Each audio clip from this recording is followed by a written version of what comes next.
You're talking about hard work. You need to realize that our job is not just in this state house with these marble floors. Our jobs are on the streets and in the communities that we serve.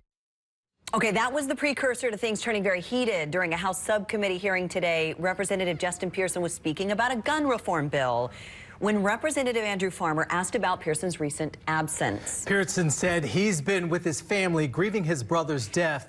Before the hearing, Pearson confronted Farmer. Several lawmakers had to separate the two. Yeah, you're seeing video of it there. Pearson later posted on social media saying, quote, "I never thought I would have to defend grieving my brother in a General Assembly subcommittee."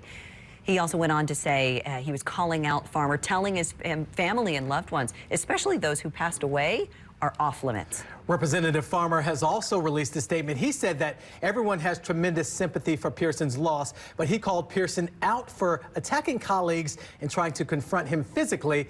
Farmer says he will continue to pray for Pearson in hopes he finds peace and healing. More